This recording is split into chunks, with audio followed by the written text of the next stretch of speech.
All right, here they are, the halftime stats. Jock Klonby, walk us through. Last week at this time, at halftime, Winnipeg only had 50 yards passing, so that's a bit of an improvement. Now, I know they wanted to run the football more with Chad Simpson, but all those 40 yards came on one play. 3 other rushes gained them nothing. I'd like to see them run the ball a little more here in the second half. 3 Winnipeg points came off of an interception by Brandon Stewart. He just spoke with Sarah Orlesky. Brandon, there's been a lot of talk about the fact that you switched to corner for this game. Why is it that you feel more comfortable there? I mean, that's where I made my living there last year. I had 4 picks last year. You know, it's my second year playing the position now. I'm just comfortable. Even beyond what happened last week, this is the first game in which you guys have led going into the half this season. How different of a dynamic is it when you're leading going into the break? It's huge for us. You know, we know if we keep them off the board, they can't win the game. Our offense just has to go out here and execute, and you know, we'll see what the second half holds. Thanks, Brandon. No problem. I have to worry about no outside interferences. Thanks so much, Corey. Thank you. Roughriders will get the football and the wind in the third quarter. As Drew Willie resets with Kahari Jones on the sidelines. You know, his time on that field this afternoon has been typical of a young player. You know, a couple of real good decisions, a couple of real athletic plays, a couple of nice throws, and then a couple of bad choices. And that's what you get when you get a young guy. They try to make every play every time. Sometimes you just lick your wounds and live to play another down. Doc Sanders has looked good in this game. His return and then gets drilled as he got across the 30-yard line. Well, here is Drew Willie. Darian Durant just 3 passes in the game, and Drew Willie had to take over. And he took over with 80 yards passing, had the 1 interception to Brandon Stewart. Corey Sheets had 65 yards of offense. Just a couple of catches for Dressler. So Javon Johnson, who's been matched up on Dressler, again, like the panel mentioned, a good move, as Milt Spiegel saying, to put him in at linebacker. Sheets 47 yards receiving, 8 for 18 as a running back. Short drop, and the quick hit is complete. Big hit, Ian Logan, ball loose. Looks like the Riders got back on it. Boy, the safety, Ian Logan, really unloaded there and separated the football from Jock Sanders. Yeah, the timing was perfect for him as Sanders turned inside. Watch 31 just get his shoulder pad down low. And he's trying to get away from Hefty. Ian Logan just another big hit. Knocked Mwamba in the first half, now Ian Logan. Couple yards and a headache for Sanders. 2nd and 8. Pressure on, Willie in trouble and dropped again. Jason Vega has his 2nd sack of the game.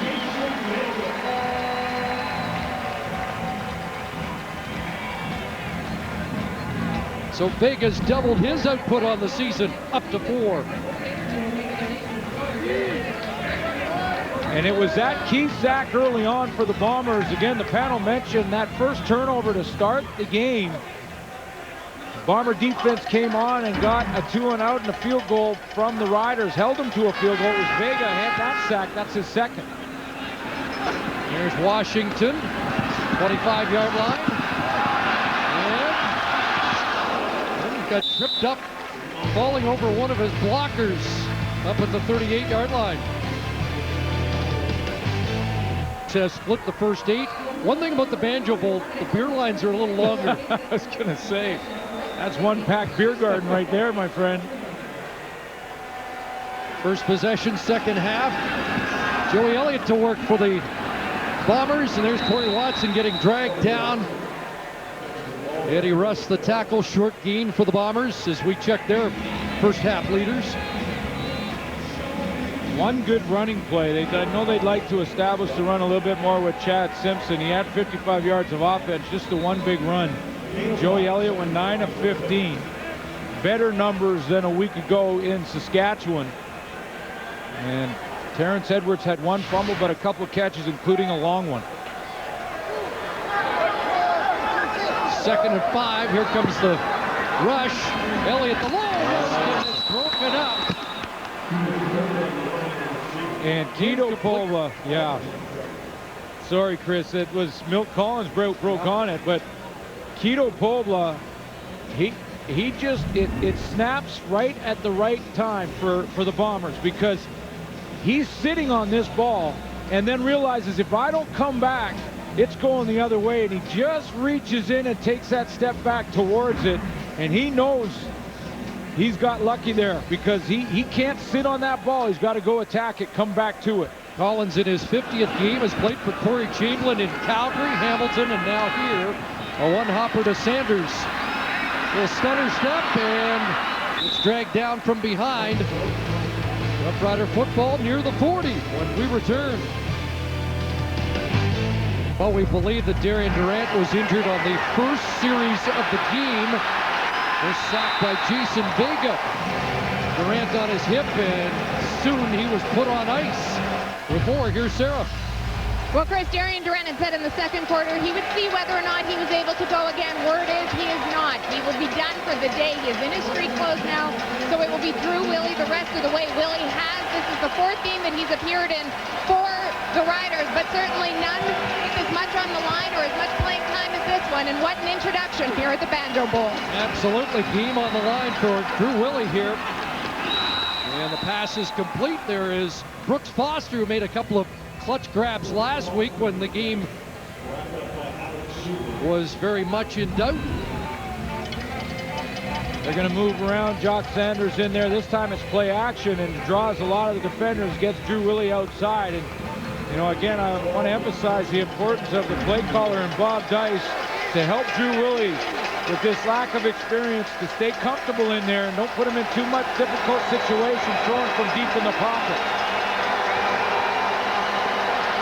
Down, handoff Sanders. Oh, God, Sanders stumbled on his own, and he still falls forward to the Winnipeg 35-yard line. What an afternoon he's had. The most dangerous weapon the Rough Riders have had. 24 yards for Sanders.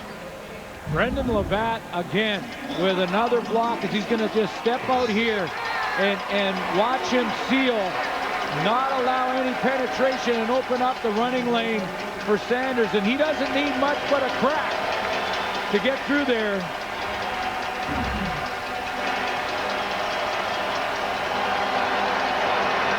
First down, the handoff. Corey Sheets off the right side, pounds it down to the 30.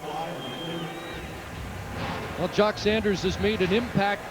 Corey Chamberlain mentioned to Brandon Taman in the offseason, go out and get me a Stephen Logan. Well, there are not many around, but Sanders certainly has that ability, running back, kick returner, and we've seen his explosive abilities today. Well, last week he had 4 catches for 38 yards receiving. Played a lot of slot backs and played both. A little bit of versatility to him as well. 2nd and 5. Willie stands here, cutting it down the sideline, and it's caught by Dressler. Weston Dressler working against Jonathan Hefney, and it's a 28-yarder.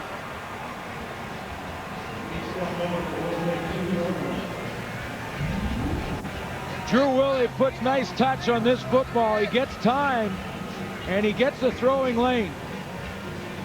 Man-to-man defense, one-on-one, and the timing on the jump there, perfect by Dressler. And why does Drew Willie have time to throw? Look at the left side of that O-line. Holding up the pressure. 1st and goal. 2 backs.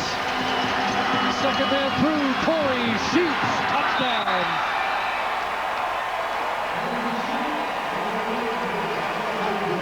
Second of the game.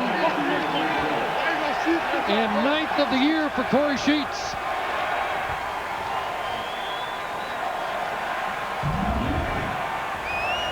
Untouched. Nice block off the edge. I believe that was Graham Bell playing tight end. He got Corey Sheet the corner. Bell, another former Bomber, now with the Rough Riders. Sheets' 8th rushing touchdown of the year, the 2-yarder, as the Rough Riders back in front. Trying to get off the bump and run coverage. And there's a way you can do it with the help of your teammate. And that's what Dressler did on that long one. 2 touchdowns for Sheets. The lead for the Roughriders. And Devon Washington spilled as Craig Butler makes the special team tackle. One way for Dressler to get off it is to use his waggle, things like that. Didn't have to here because of the play call and the pattern. See, Hepney wants to jam, but Dressler's going to use his teammate, Taj Smith, to force Donathan Hepney to back off. So when he backs off to bubble around, he can't get his hands on Dressler. He gets the free release. Now he's down the sideline, and he can time his jump up nicely there. So route running combinations buy some time for Dressler, and it forces Jonathan Hepney to back off the line of scrimmage. 5 play, 71-yard touchdown drive. Now Elliott will try and respond. Cuts it off. Chad Simpson. A couple of guys miss, and Simpson has the first down up at the 38.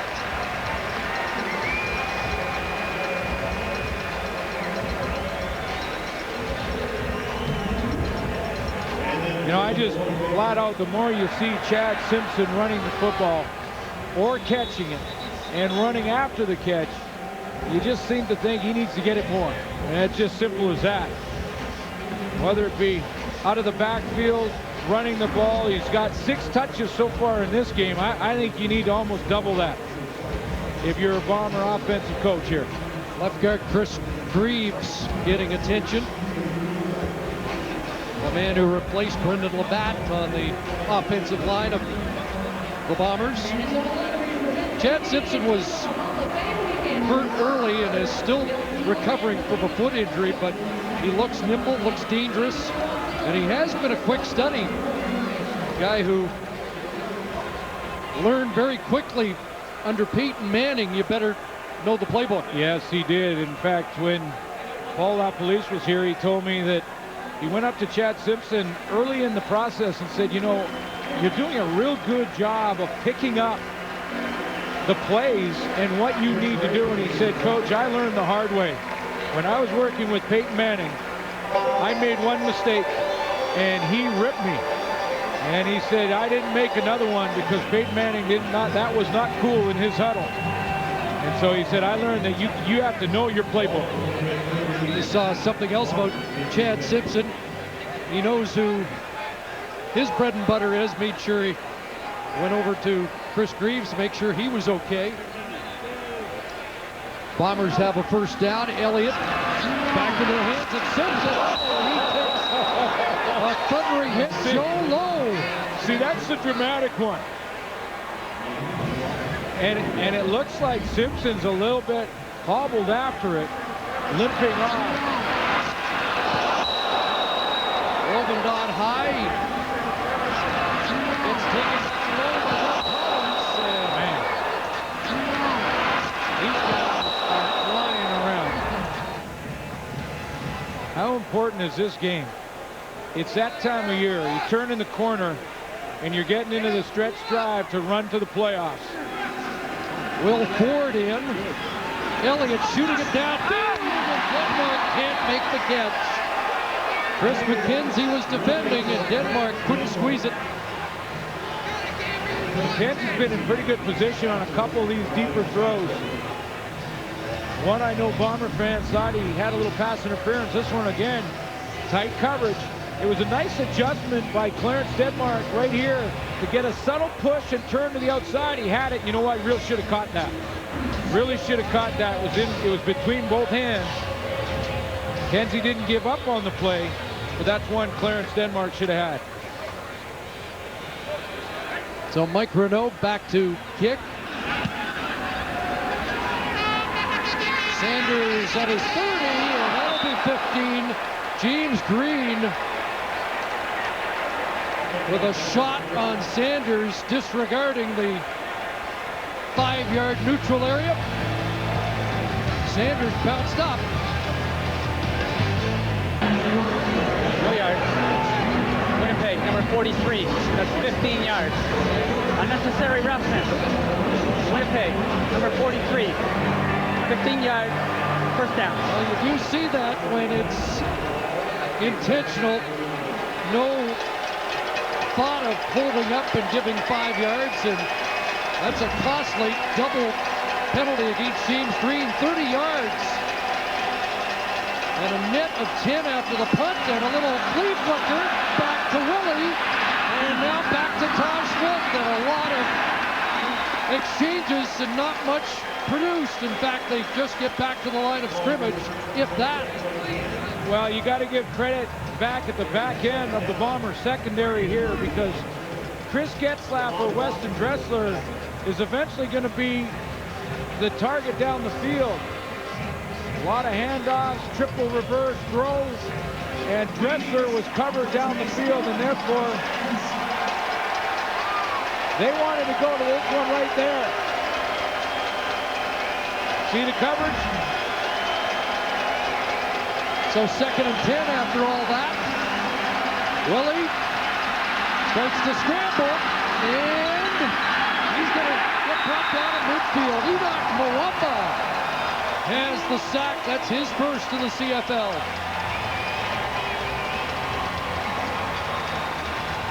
Again, just split-second decisions by Drew Willie. First of all, he does a good job of getting out and now getting in the open outside of contain.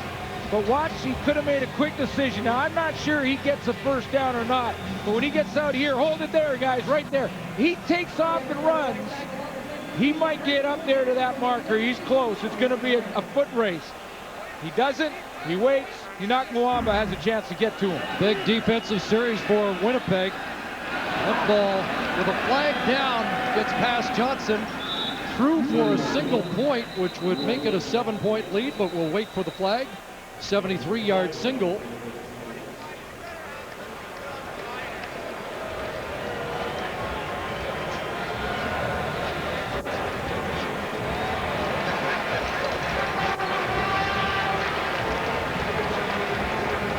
And the options being discussed with the Bombers.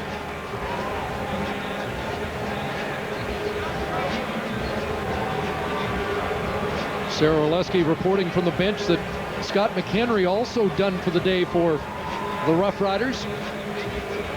I'll tell you one guy who's relieved right now, Chris, that's James Green. And that's 30 yards of penalties. And he heard it from teammates. A couple guys came over and talked to him. He certainly heard it from his coaching staff. And he's just real happy that the Riders didn't capitalize and go in for some points off those 30 yards that he created in penalties. Not sure the CBA talks are as long as the discussion on this last penalty, and it still goes on. On the kick return, interference, Saskatchewan. 10-yard penalty is declined. First down on the 35, 1 point scored. Are you saying both sides are optimistic in the CBA discussions? Well, at least we came to an agreement, and it is a single point for the Roughriders. 7-point lead. Bombers opt for the football at the 35. And the handoff back to Chad Simpson, returning to the offense. And a first down run. And finally wrestled down across the 45. That's 13 for Chad Simpson.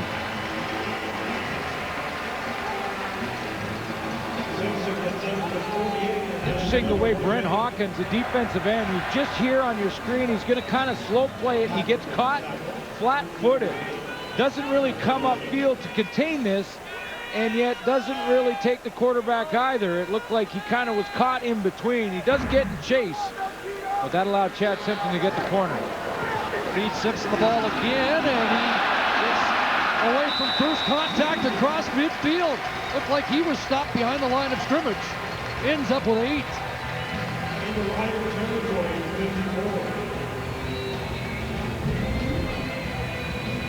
12 touches for Simpson on Labor Day weekend. He had 6 series ago, and he's got about 3-4 more since then, so they're starting to feed him the rock a little bit more. Safety James Patrick couldn't bring him down at the line of scrimmage. Joey Elliott throwing the 8, and he's got an open man, and Denmark got away! Down the sidelines, and Eddie Russell makes sure he doesn't go any further. But the biggest play of the day for Clarence Denmark. 42-yard pickup, Elliott to Denmark. Good blocking up front by both backs to pick up the blitz for Joey Elliott.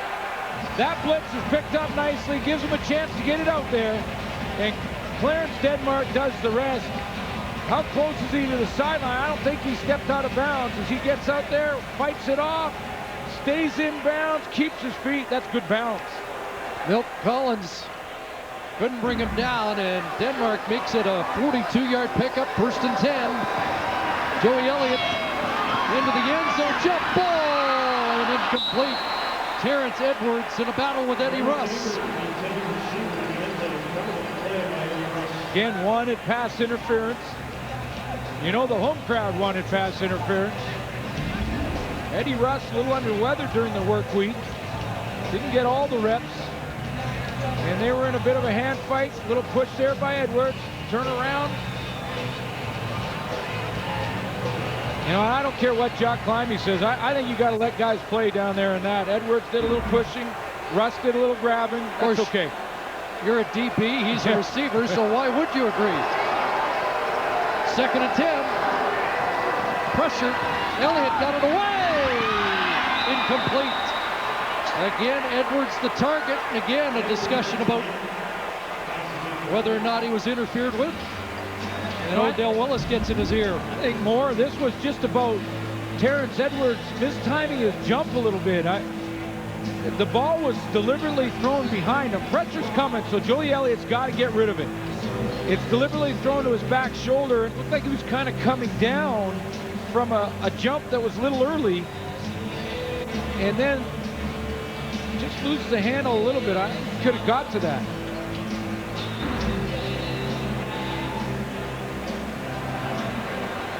So they can't make the end zone connection, and Pilardi on for a 19-yard try.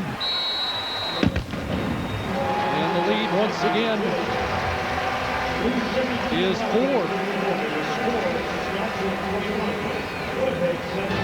Well, the NFL is back in Pacific on TSN and TSN Radio.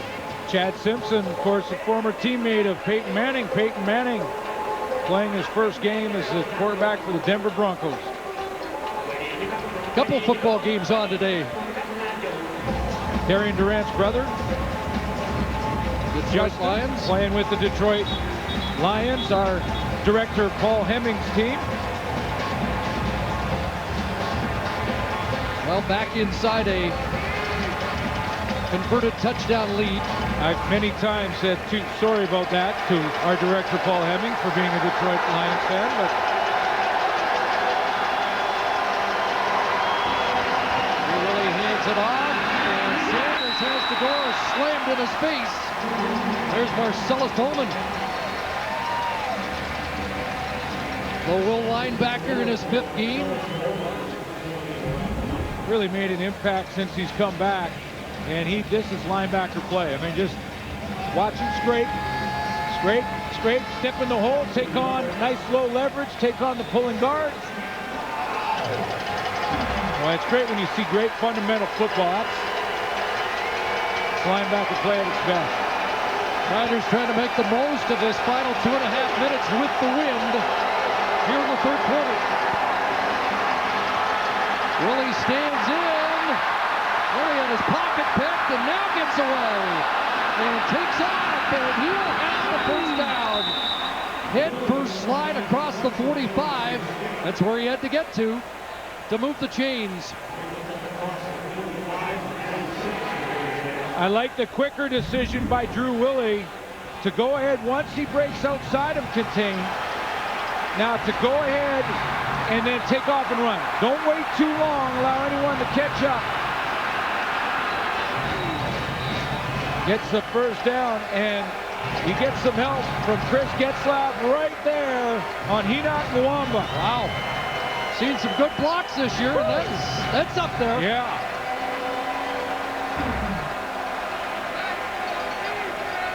And Getzlaff may have got the worst of it.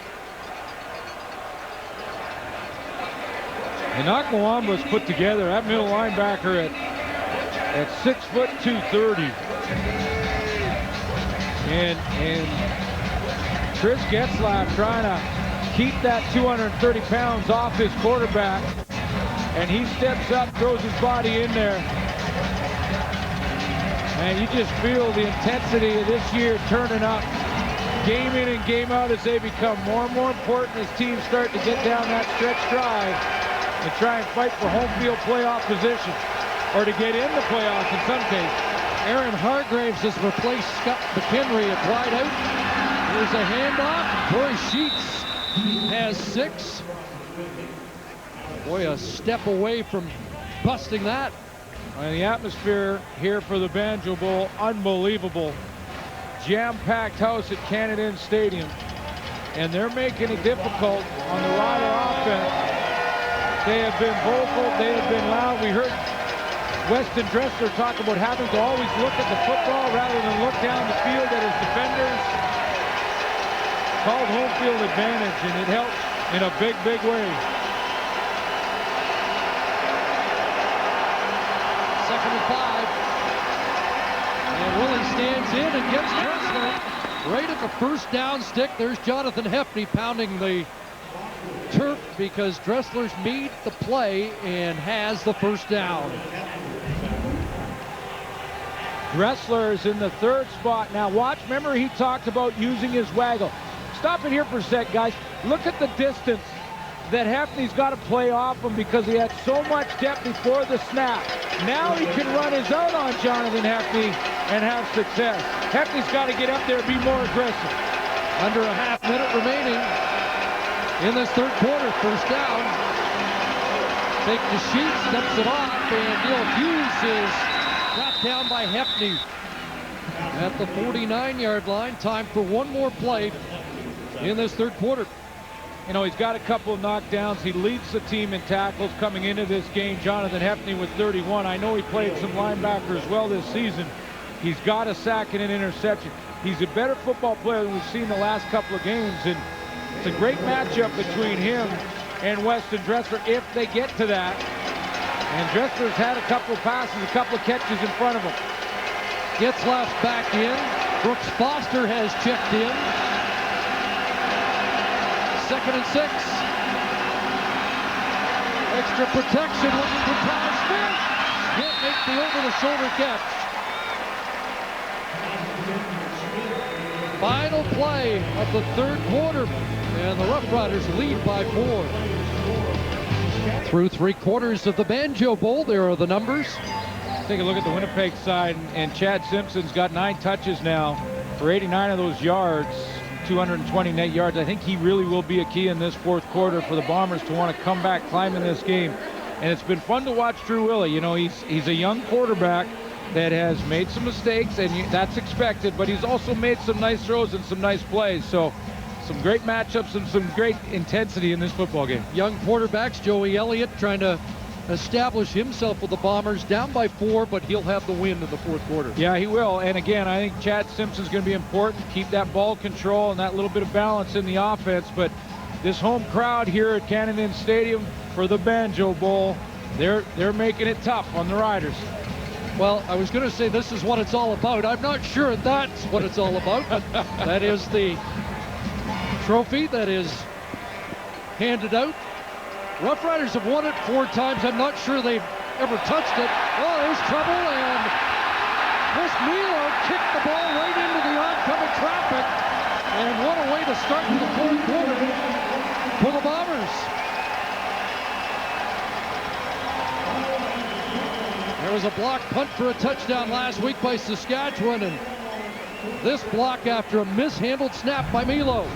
Mishandled snap. Maybe he was looking at the movement from the Winnipeg Blue Bombers prior to that ball getting to him, because they were moving all over the place. He tried to kick it off the ground, hit his own man, and Kenny Maynard right there. Boy, short hop by Hucklack, and what a great way to start the 4th quarter for Elliott in Rough Rider territory. At the Saskatchewan 47, quick hitter, Edwards to catch. And Terrence Edwards close to a first down. That flops the field in a big hurry. Special teams plays and interceptions are the two big plays in a football game that can flop the field position drastically. That's what the Bombers are looking at right now. Quick slant there from Terrence Edwards. Even punting against the wind, a good kick there would have had the Bombers backed up, but instead they have 2nd and 1 already in field goal range. And Elliott going to take a shot. Edwards the catch.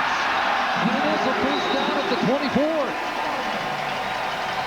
Good hands by the veteran Terrence Edwards, and his 4th catch of the game. When you're struggling as a football team, coming off a bad loss, you've got to lean on your veterans. You've got to go to them, and you've got to have them take you out of the, help you crawl out of the hole. 4th catch now for Terrence Edwards. Number 50 on the year. He's 8th in the league in receiving. And Edwards in motion, double tight end formation for the Bombers. Simpson stays in and now releases, takes the dump, and takes the hit. Big hit by Shamari Williams. They wanted to go, the Bombers, to Chris Matthews in a one-on-one on the backside on Terrell Mays. He was by himself, and that's the way Joey Elliott looked first. They wanted to run him on the out. Look at the coverage, though. Nice on that short side corner by number 30, Terrell Mays. And Elliott had to go to his dump down receiver. So the Roughriders have really nullified Matthews in this series, at least to date, and now flags fly. And Elliott. Was Odell Willis offside, or was he drawn offside? Elliott trying to sell the... Offside, Saskatchewan, number 11. And it is Odell. Will remain 2nd down.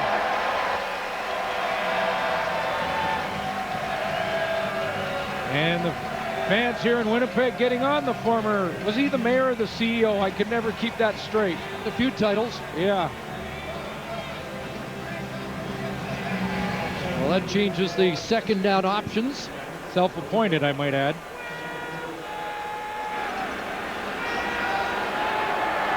Second and 3. And quarterback option, and Willie stopped short. Wow. And it comes right back. Odell Willis. But this, you know what? This is why he is such a good football player. When he wants to just concentrate and play, he plays both the pitch and the quarterback here. And there's not many that can do it. It reminds me a little bit of how Cameron Wake in BC used to play it. You kept upfield, but you're quick enough to take away the pitch and still get back to the quarterback and stop him. Fans reacting here. The chains are out. They are short, but Pilardi already on the field, the field goal unit out. And it is at least a yard short, and Tim Burke's not going to take any chances. And you know, with the wind here, get a field goal to within 1, and I mean, time's certainly not an issue yet. I like this decision. But just get points. Yeah, absolutely. I think you got the turnover. You take points. You continue to build a little momentum. You put your defense on in good field position, and you try and get a 2 and out. There's lots of football to be played. I like this decision. Take the points. And Pilardi will take the points. 1-point game. Early 4th quarter. This week, a 1-point game.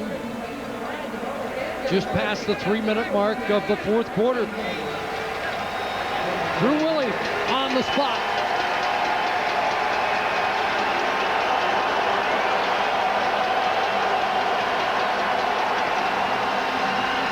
To Sanders, and Willie will run for a first down.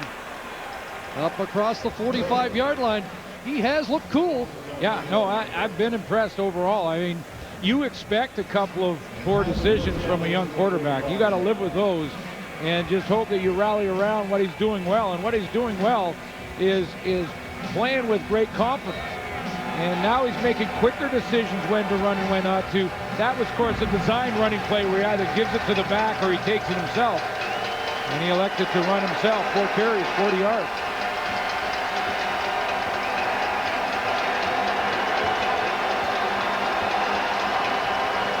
Pressure on, gets it away, and Corey Sheets has a first down. Dropped at the Bomber 50-yard line. Javon Johnson wrestled him down, but Corey Sheets, who has 2 touchdowns in the game, has a big Saskatchewan first down. This is always about outflanking. If you can outflank the defender when you go to the flat, you got a chance for a big play. And to the left of your screen, Corey Sheets outflanks Javon Johnson, who got caught up looking in the backfield a little too long. To the Bomber 50. Take the Sanders, and again Sheets this side, and Javon Johnson on the scene much quicker. Maybe a couple. See, that time Javon Johnson learned from the last play, and watch how much quicker he will get to Corey Sheets coming out here in this direction. He's going to react a lot faster. There he goes. Now he knows he sprints out there. He's still outflanked a little bit, but gets there in time to limit the gain. Terrence Jeffers Harris back in the offense. 2nd and 8. Looking wide side, and Kenny Maynard has him wrapped up. Maynard and Vega on that side have been a force, but the late toss down is going to cost him.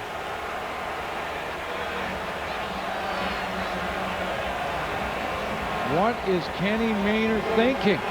He makes an outstanding defensive play. What is he thinking to throw Drew Willie to the ground? Even his teammates are trying to ask him that question. Major foul, unnecessary roughness. Winnipeg, 54. 15 yards from the line of scrimmage, automatic first down. And I'm not sure what the crowd are upset about. Are they upset about the penalty call? Are they upset about what Kenny Maynard did? I don't think there's any question. You have to call the penalty here. I mean, he does such a nice job on the stunt to get there and make the sack. Blow the whistle now. Now you don't have to do that. Whistled, long gone. And that may come back to cost the Bombers a football game. Absolutely.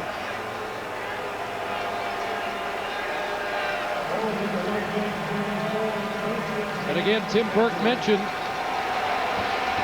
that those will be dealt with fines. Well, now the Bombers call timeout. Tim Burke wants to talk about it, but the progress in the play was over. And Kenny Maynard does not have to do that, and he knows that. Now, one of the reasons that Joe Mack, the general manager, made the decision that he did to fire Paul LaPolice and hire Tim Burke was because he said it was this lack of discipline that this team kept showing. Now, that play is over. Just go back to the huddle. You cannot throw them on the ground like that. I mean, it can't be more obvious. You might see it with running backs or receivers, but it is pretty clear the quarterbacks are protected in this league from that kind of abuse. Well, all leagues. Sheets. That's back, but nothing available. But a 38-yard difference in field position. The Riders in field goal range now. To make this a 4-point game and make it, the Bombers now have to score a major in a key situation where they had a sack and a loss. We're getting the ball back. And Roughriders kicking into the wind in this fourth quarter. It's still not a guaranteed field goal with this win, but no. 2nd and 9. Placing an uproar. And Willie scrambling. And he gets hit. Just got beyond the line of scrimmage. And now DeAngelis will come on. That's nice composure from Drew Willie. I mean, the crowd was going crazy here. And young quarterback, the temptation is try and force something downfield. The Bombers had every receiver blanketed. I mean, there was not an open man. So he just, you know, took the ball for a couple yards and put the field goal team out there. And you're right, this isn't a guarantee. There's a bit of a win here. Good rally by the Winnipeg defense. And now DeAngelis, 40 yards into the wind. Puts it up, and it's wide. And Javon Johnson is going to concede the single. Took some time off the clock, but it is a 2-point Rough Rider lead.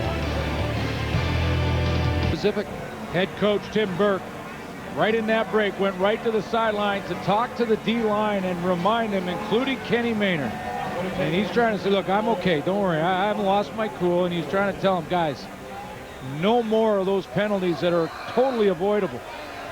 Now, the shame of it for Maynard is Maynard and Vega maybe playing their best games of the year. Yeah, absolutely. Cost them a point, but Joey Elliott takes a shot, wants Matthews, got it, inside the 40. Chris Matthews makes his biggest play against Saskatchewan this year, and the Bombers in business in Rough Rider territory. It's a 38-yard pickup. You know, with his size and his big play ability to go up and when the ball arrives, just win jump balls. You almost got to throw this ball 3 or 4 times a game to him, because he just takes that away. You can't cover it any better, and he takes that away from Mays. They're matched up again on this play, 1st and 10, and they're going to try it again, jump ball again, and this one over the heads of both the intended target and the defender. But the difference is the body position of Terrell Mays, because as Chris Matthews is trying to get to it, Mays gets in front of him, and now Matthews has to almost climb up his back. There's Mays there. Watch Terrell Mays' position. They go down the field here. He's going to throw it up, and see, just blocks him. Gets his body in front of him so he can't get to that football. This time Mays up against Pulbluff, 2nd and 10. Here comes Rider pressure underneath, and it's broken up. Chris McKenzie with the knockdown.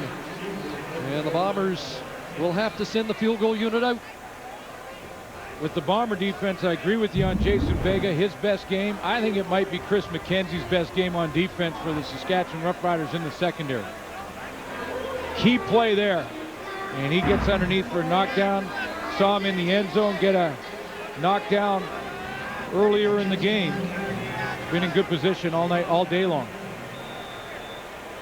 Pilardi's longest of the year is 46. This is a 45-yard attempt.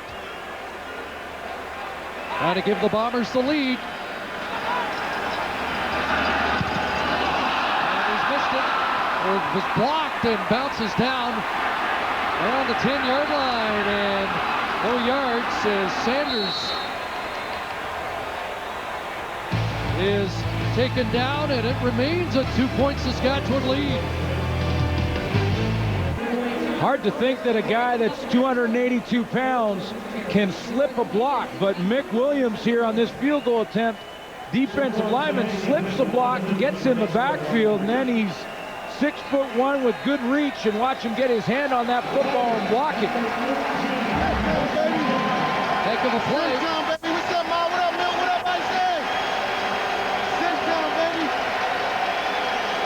Roughriders hold on to the lead, but they start deep against the wind. They need some first downs, and flags fly.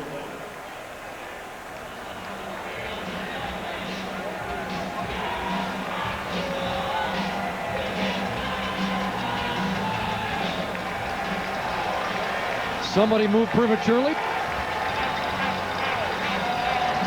Procedure.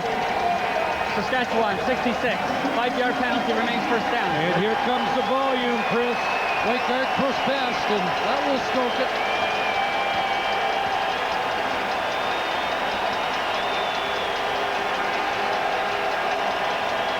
Drew Willies, welcome to the CFL moment upon us. Hand off, and a short gain there, not much. Up to the 10-yard line for Sanders. The offensive line have to deal with this crowd, and it's a wild one. Yes, including the Golden Boy. Yeah, and you know what? They turn it up now. You've got offensive line that have to look in at the football. They have to use the silent count on the line of scrimmage. Deep down in a hole like this, almost impossible to audible.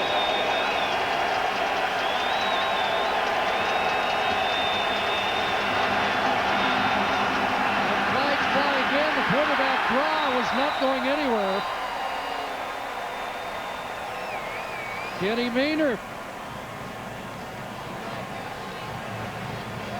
And the noise disruptive, and the indication, the call going against Saskatchewan. 89. Penalty is declined. Third down. Getzlaff was offside, and how about Drew Willie getting thrown into the fire here this afternoon? It was early on that Darian Durant left the game, and he's got to handle this crowd. How loud it was down there, had a couple procedure calls, and those were just created by the crowd. Okay, Coach, got a question for you. Under any circumstances, would you think safety and make the game tied with the Bombers waiting for the football inside Saskatchewan's 50-yard line? Or I think you consider it, but the field goal kickers haven't been all that great today. And Milo gets a decent boot against the wind. Here's Washington inside the 40. So essentially close to field goal range for Joey Elliott. And a chance on this series to get the Bombers in the lead with just over 4 minutes to go. Well, it should be in field goal range now, and that's why you do consider giving up the 2 points. I know it ties the game, but you get so much more field position back. Now, the way the field goal kickers have performed, a couple of misses, a block that you think, you know what, kick it away, get it 2 and out, and see if they can make it.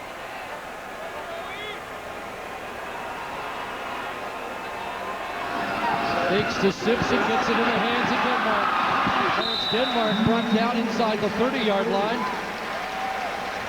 Tackle made by McKenzie, and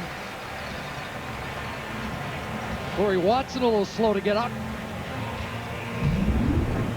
Working on the play action to Chad Simpson. Like the play call, high percentage throw. And Watson got leg whipped, but gets up and stays in. Second and short, Simpson's got the first. And this is where he becomes so important. If the Bombers can chew up clock here, just keep working it down, you get the 3-minute warning. Use a lot of Chad Simpson on this drive and then punch it in.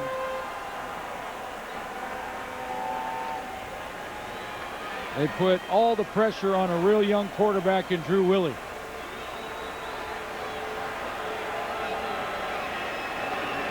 First down, Simpson releases, and that is short hop. Intended for Denmark once again. It will be 2nd and 10 when we come back. 3-minute warning.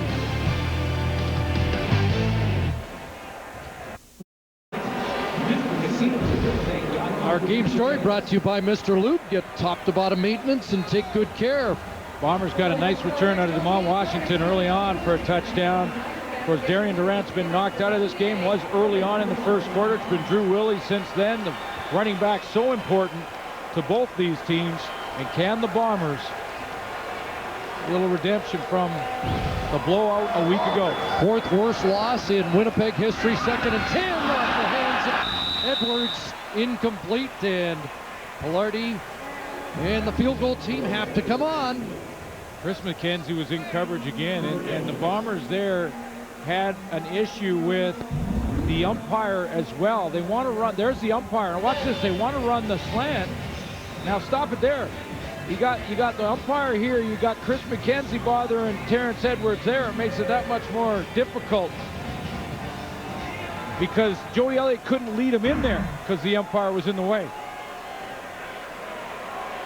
Last one was deflected at the line of scrimmage by Mick Williams. from 30 yards out for the lead. And Justin Pilardi makes no mistake.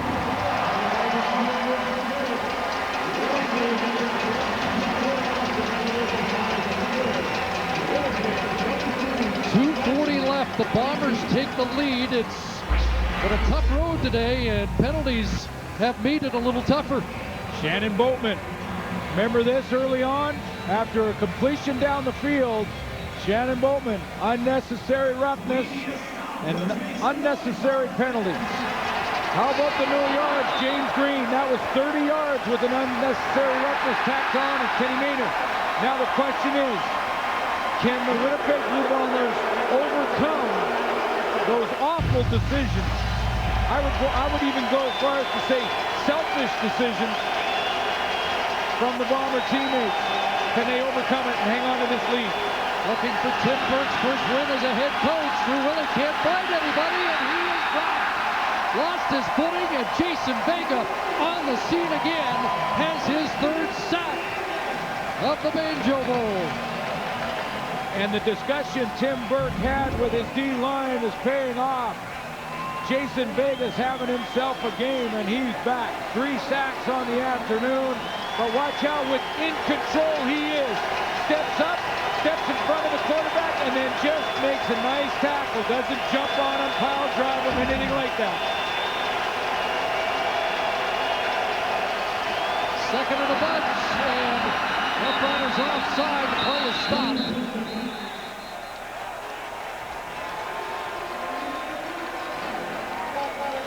And again, the noise here disrupting the Roughriders on offense.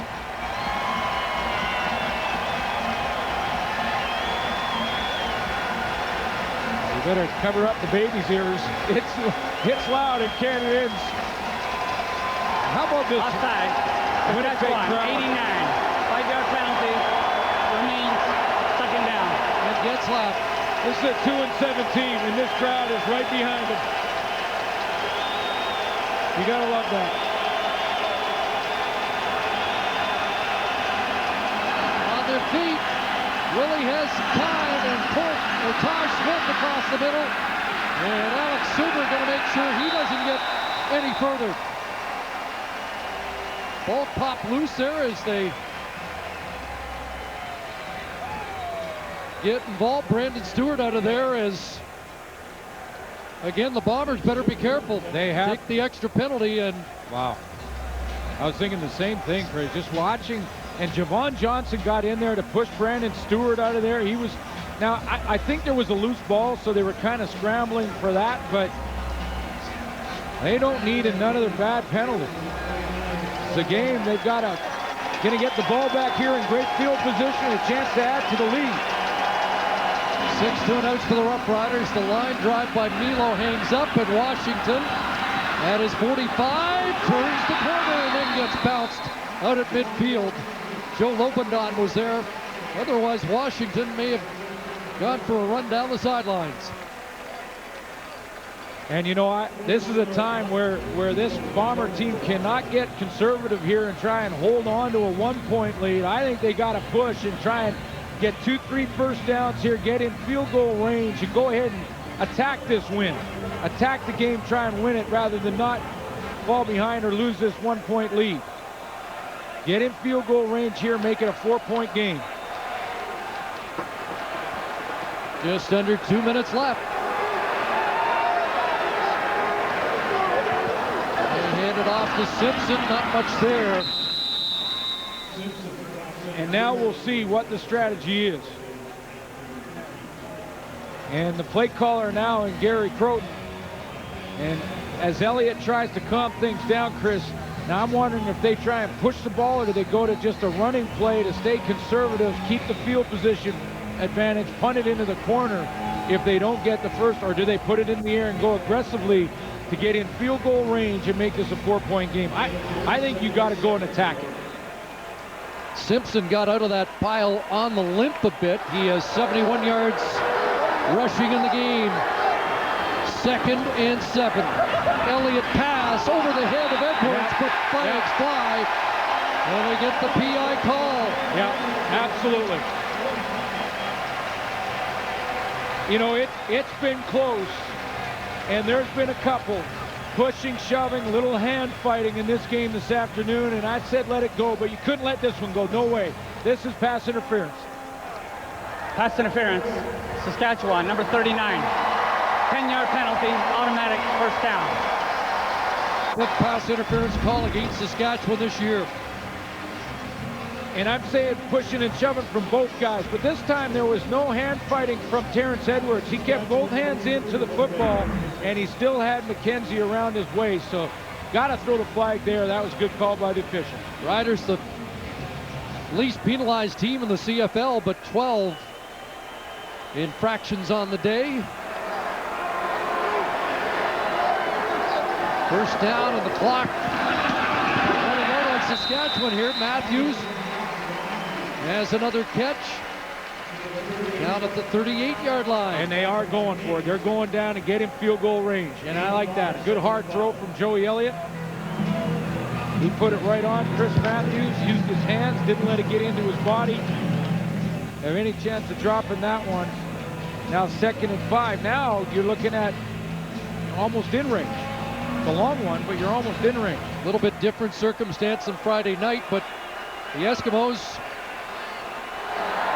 didn't help Grant Shaw by getting it much closer. Here's Simpson, and he's going to get stopped, and it will be a field goal of about 43, 44 yards now for the Bombers. And he's had one blocked. That by Mick Williams. A longer field goals, you need a little bit lower of a kick coming out of there to get the distance you need. Now this is interesting. 3rd and 3 or 4, and the offense is going to stay on the field.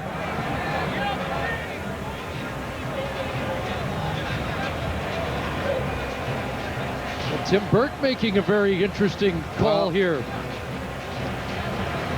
Now they do have the timeout. Are they going to try and draw Saskatchewan off? They're going to burn it down. They just want Joey Elliott to be out there. Make the timeout call. Yeah, to make the timeout call as a captain. They're not leaving the offense on the field. I was going to say, sometimes you leave them out there just to see the defense for as long as you can and then make a quick change. But they wanted Elliott, the captain, in control, the quarterback, to say, take it right down as far as you can, call the timeout.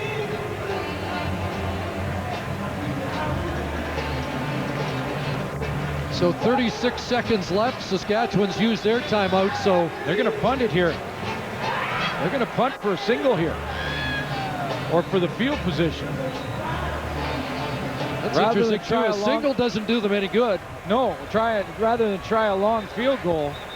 Let me restate that a field goal still wins. A single might prevent a game-tying single by Saskatchewan, but this is surprising, isn't it? It is. Now, again, I mentioned he had one kick blocked in the last attempt. Mick Williams. One would think Renault's trying to keep this in play, but it's going to reach the end zone. That doesn't help him. And didn't try to pin him. It is a single point and somewhat baffling. Yeah, I think you gotta try a field goal there. That's a field goal now wins for the Saskatchewan Roughriders. That's right. And they get the ball at the 35. With 2-3 plays, and there's no question they wanted to kick to the corner. They just didn't get it there. Wasn't close. Mike Renault leads the league in kicks inside the 10. Drew Willie has 3, maybe 4 plays. Needs about 40 yards. Well, the Roughriders need a big play or two, and they got to work against this crowd. Here's Sheets trying to get to the first down stick. He'll stop the clock. 22 seconds left. But this is a huge reprieve for the Roughriders. They get a chance to win this in the dying seconds when it looked like the Bombers could put them away. And Javon Johnson is still trying to get his defense squared away. I'm not sure. I think the defense is a little surprised by the call made by their head coach to not try a field goal there. A lot of people look confused. 2nd and inches. Willie got to go downfield. He's got Brooks at the 45-yard line. 15 seconds left, and now they're maybe one more completion away from DeAngelis range. And stunning stuff here. How about the young Drew Willie? The crowd going crazy. The game on the line.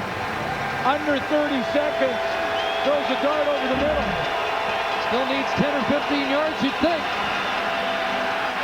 Stepping up here. Taking off.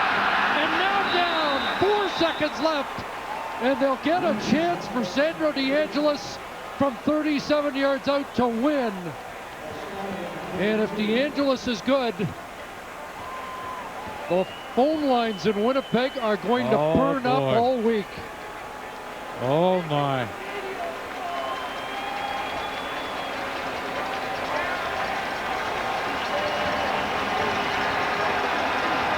He has missed from about this spot earlier against the wind, so it's no gimme.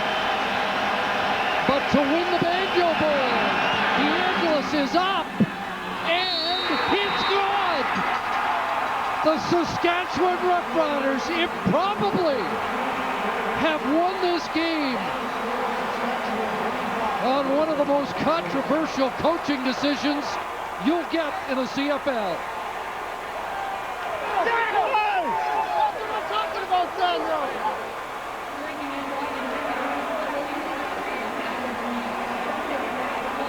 Well, they might be singing a different tune had they tried a field goal, but they let Sandro DeAngelis get the last kick.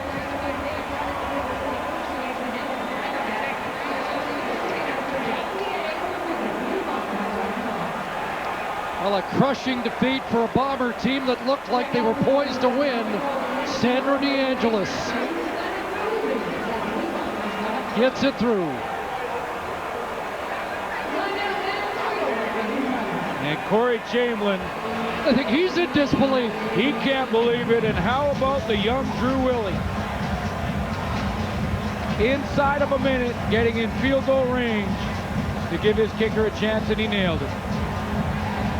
Tim Burke made a difficult decision, and one that he's going to hear about for a long time.